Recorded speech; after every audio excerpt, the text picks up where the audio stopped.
Ayan, so ito na mga boss yung ating mga gamit ano. Bali, andito na yung mini driving light natin, tapos yung battery natin nandito na. So meron tayong positive at negative doon. Excuse me, so lapit natin ng konti. Ayan, so meron na rin tayong alligator clamp dito. At yung relay and yung ating switch. So ito nga palang switch na to, 3-way switch siya no. Kasama to dun sa relay na mini driving light na nabili natin, kung saan 250 pesos lang. So kasama na yan. Yan. At yung ating susian. So nandito yung ating ignition switch. Ngayon mga boss, kung first time nyo lang mag-install ng mini driving light at wala kayong idea kung anong gagawin nyo, ang una nyo agad itetest is itong ating mini driving light. So sa mini driving light natin, dahil nga dalawa yan, may mga wire yan. Ayan, kung mapapansin nyo, meron yung red, black at saka yellow. So yung isa na lang mga gagamitin natin. So sa tatlong wire na yan mga bossing, yung isa dyan is ground, automatic ground yung isa dyan. Tapos yung isa dyan, yung kulay ng yellow, at yung isa naman dyan is yung kulay ng white. Hindi sa wiring mga boss kung sa, dun mismo sa mini driving light, kasi diba dalawa yung kulay ng mini driving light natin, isang yellow at isang white. So hahanapin mo lang dyan yung mga ilaw na yan kung alin sa mga wiring na yan. At syempre settings na gusto mo na yan ano, kung anong ilaw ba yung gagamitin mo, kung yung low ba is yung yellow or yung high ba is yung white. So para malaman mo or para mahanap mo kung alin dyan yung yellow at white, so subukan natin itong black wire ng mini driving light sa negative at yung yellow naman sa positive. Ayan, so lapit natin. So ganyan lang mga boss mag-test. So umilaw yung ating mini driving light. So ibig sabihin, yung black yung ground natin, tapos yung yellow wire, siya yung yellow light. So test naman natin yung isa. Ayan, so ibig sabihin yung red, siya yung white. So dahil nga parehas lang yan, so pagsasamahin agad natin yan. Ayan, pagsamahin agad natin yung dalawang red, dalawang yellow at dalawang black.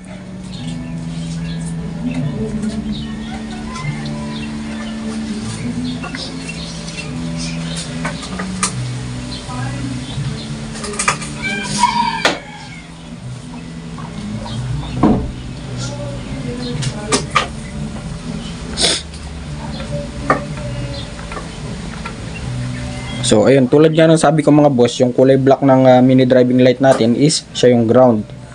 Tapos yung yellow wire, siya yung yellow light. Ayan. Tapos yung red, siya yung white light. Ayan. So ganun lang kasimple, pinagsama na natin. Ngayon, before tayo mag-install niyan, syempre meron na tayong relay dito. And meron din tayong ignition switch dito. At yung ating 3-way switch. So para mabilis na lang, kapag nakapag-connect nyo na tong tatlong wire na to ng dalawang mini driving light natin, isunod natin is yung 3-way switch. So sa 3-way switch, para malaman natin or para matest natin, dyan sa tatlong wire na yan mga bossing, yan tatlong wire na yan, positive lahat yan ano. Walang negative dyan, walang ground wire dyan. So ibig sabihin positive yung tatlong wire na yan. And isa sa mga wire na yan, yung common na tinatawag or yung pinapasukan ng current. So yun yung hahanapin natin ngayon. Ngayon para malaman natin yun or para mahanap natin yun, so trial and error natin. So pagkukunik-kunikan natin itong mga wire na to para malaman natin. So tulad nga ng sabi ko, para mapailaw natin yung mini driving light natin, automatic yung black sa ground. Next naman, so dahil alam ko na mga boss no, so dahil alam ko na yung positive yung red kasi siya yung pinaka common natin. So ibig sabihin, itatap natin yan sa positive. Yan. Tapos yung green, so dito tayo mag-try. So pag-connectin muna natin yung green sa yellow. Green ng 3-way switch sa yellow wire ng mini driving light. Ngayon kunin natin yung switch, subukan natin kung anong iilaw. Okay, so umilaw yung yellow, ibig sabihin, ganyan yung settings na naipag-connect natin. Tapos in-on pa natin ang isa, yung white naman. So pwede natin pagbalik pa rin yan kung ayaw nyo settings na ganon. So yung white ang yung black ang i-connect natin sa yellow wire. Pagpapalitin lang natin mga boss, ano. Yan. Ito kasi yung tinatawag na trial and error para malaman natin kung ano ba yung ilaw na aakma dun sa settings na gusto natin. Ayun, so napagpalit na natin, ano. Ako kasi sanay ako sa ganitong settings mga boss. So dito sa 3-way switch natin, kapag in-on natin to ng isang beses, kailangan white yung iilaw. Yun. So kapag in-on pa natin ng isang beses, yellow naman. So ganun kasi yung settings na nakasanayan natin. Okay, so na-identify na natin ano kung anong wire yung papasok doon sa isang wire at kung anong wire yung papasok doon sa kabilang wire. So ngayon baklasin natin yung positive na kinonect natin dito sa may positive terminal ng battery. Dito ngayon papasok yung ignition switch natin mga boss. Sa ignition switch, mapa 4 wires or mapa 2 wires, iisa lang yung principle nyo, ano?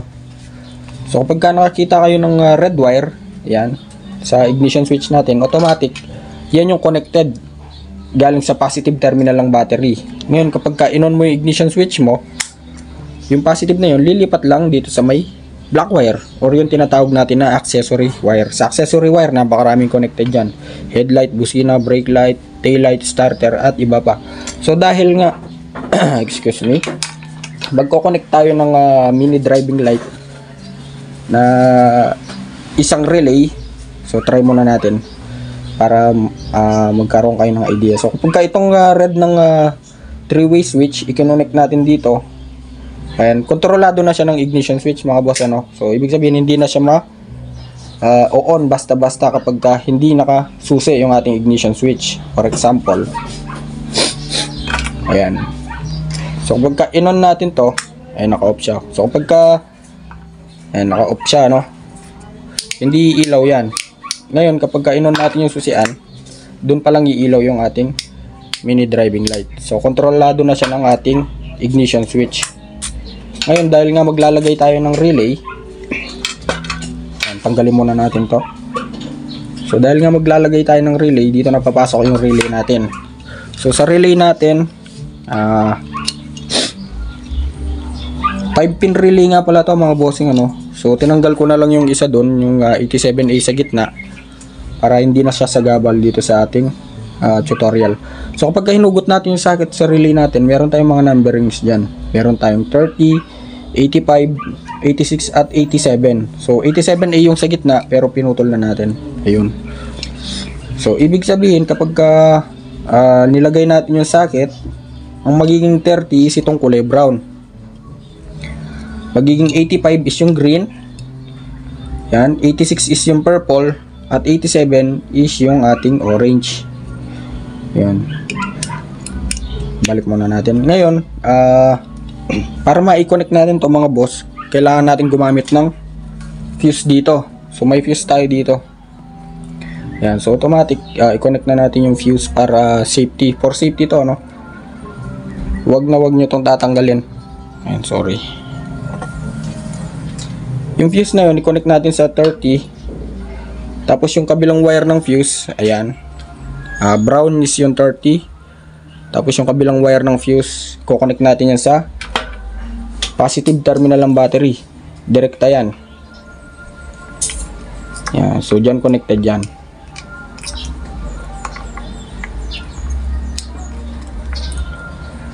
Ay, so connected na yung fuse natin, ano.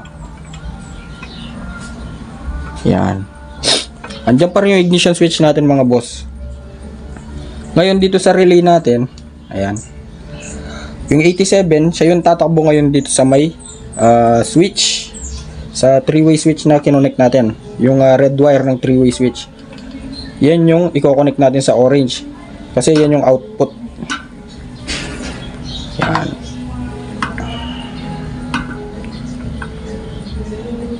Okay, so meron na tayong common, yung 30 ng relay connected na yan sa positive terminal ng battery with fuse yan mga boss, for safety purposes. Tapos yung output is yung 87, tatakbo na yun dito sa may 3-way switch, sa may common ng 3-way switch. Again, tulad nga ng sabi ko, dito sa tatlong wire na to ng switch, lahat yan is positive.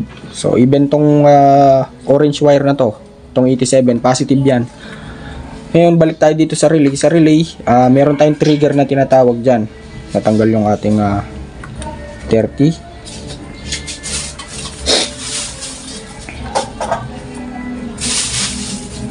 Yan. So, meron tayong trigger dyan, which is itong purple at saka green. So, sa relay natin, para mapagana natin yung relay, kailangan nga natin ng trigger, which is itong green at saka purple, kung saan dito papasok yung positive at negative natin para matrigger yung relay at mapa-andar niya yung ating mini driving light.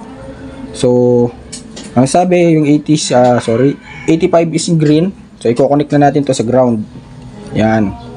Pwede magkabaliktad to mga bossing, yung 85 sa green, yung 85 sa ground, or yung green sa ground, or itong 86 sa ground. So, pwede yan, maging vice versa, reverse polarity. So, kahit saan dyan sa dalawa na yan, basta kailangan lang ng positive at negative, or negative at positive. So, dahil 85 yung green natin, so yun na yung i-connect natin sa may negative terminal ng battery.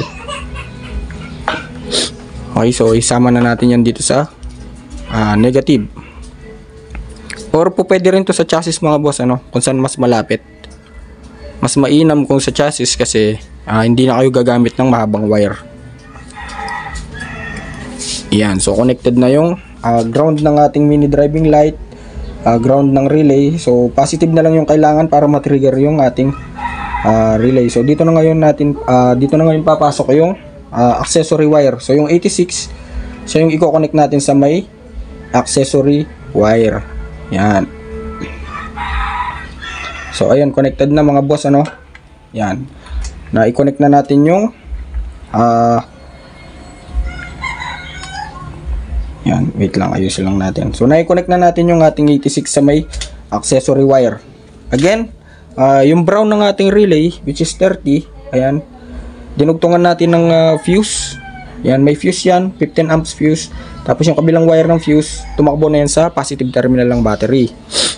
Yung 87 ng relay, i-connect natin yan sa may common or main supply ng ating 3-way switch. Ayan. Tapos, yung positive naman ng relay natin or yung 86 trigger, i-connect natin siya sa may accessory wire.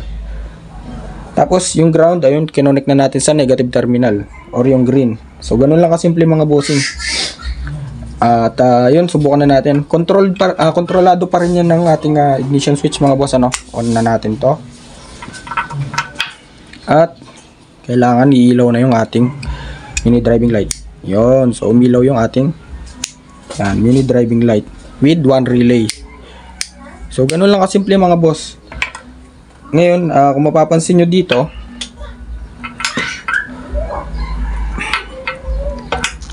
off muna natin. Ayan, so kung mapapansin nyo, habang ino-on natin yung ignition switch, pumipitik din yung relay natin. Lagay natin dito. Yan. So kung mapapansin nyo yung relay natin, pumipitik din yan, umiilaw din yan kasi nakasabay pa rin yan sa ating ignition switch. Ngayon, sa mga nagsasabi na meron daw tong bad effect, mga bossing, kasi daw laging trigger yung ating relay. Kasi kahit na hindi natin gamitin yung mini driving light, naka-trigger yung relay natin, which is totoo naman, naka-trigger naman talaga siya. Yan ang kagandahan lang ng setup na to, is kapag nag-on ka ng mini driving light, hindi kumukurap yung mini driving light at headlight, lalo na kapag bubusina ka, magpa-flasher ka, at kung anong mga accessory yung gagamitin mo sa motor. So walang kurap ka mga bossing kapag ganitong setup yung ginamit mo.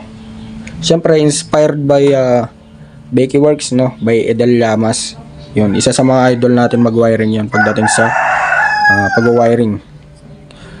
Yun, so ganun lang kasimple mga bossing. Ulitin natin, yung 30 yan, dugtungan natin ng fuse. May fuse box yan, 15 amps. Tap natin sa positive terminal ng battery. Yung 87, kinonect natin sa 3-way switch, sa common ng 3-way switch. Ayan. Itong kulay red, siya yung output ngayon. So ibig sabihin magbabato na yung kuryente, magbabato na yan ng kuryente papunta sa may dalawang wire ng ating mini driving light, sa red at saka sa yellow. Ngayon, yung 85 is ground, tinap natin sa negative terminal ng battery. Tapos yung 86, kinonect natin yan sa may accessory wire. So ganun lang kasimple mga bossing, napakadali lang mag-install ng ating mini driving light. So bali hanggang dito na lang, at sana may natutunan kayo. At kung nagustuhan yung video na to, so please like, share, and subscribe.